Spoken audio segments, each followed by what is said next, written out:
In the winter of 1959, 9 young and fearless hikers set out into the icy valleys of Russia's Ural Mountains, hearts full of passion, eyes fixed on their goal, and spirits burning with fire strong enough to defy the cold. Their leader was Igor Dyatlov, a smart and disciplined engineering student. He had carefully chosen his team for a tough expedition, one that would take them to the snowy peak of a mountain called Otorten.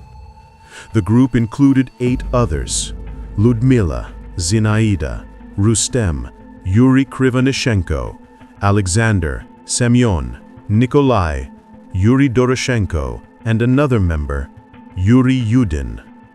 But Yudin fell sick midway and decided to return. Maybe life spared him that day. The remaining 9 kept going on a path that would soon become their last. On the night of January 31st, they pitched their tent near a mountain called Kholat Syakhl.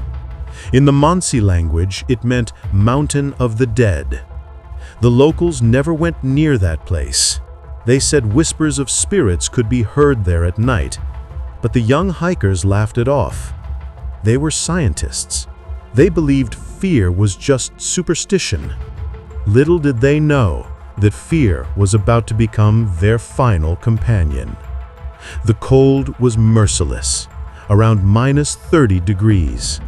The wind howled, snow kept falling, yet they set up their tent, ate dinner, joked around, and wrote in their diaries.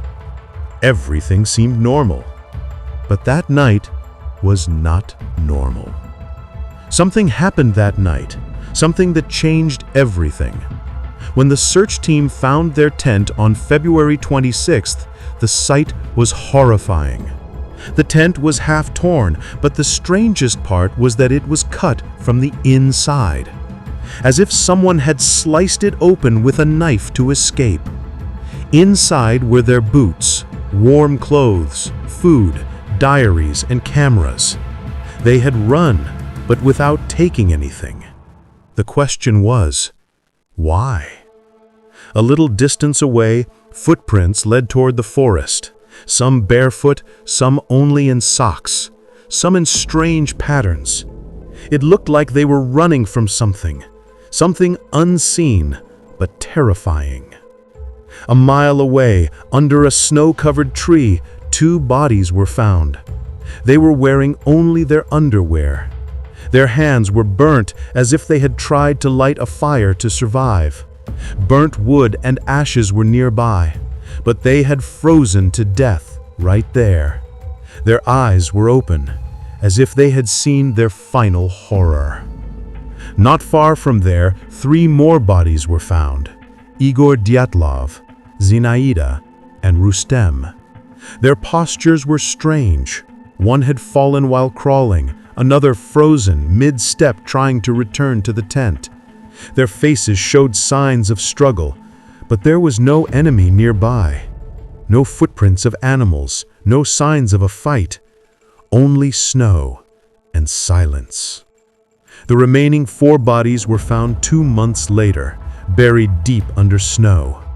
And those 4 deepened the mystery. Ludmila's eyes were missing. Her tongue was gone. Her body had internal injuries so severe it looked like she'd been hit by a car, yet there were no external wounds. Thibithos's skull was fractured and Simeon's ribs were crushed inward. Some of their clothes showed traces of radiation.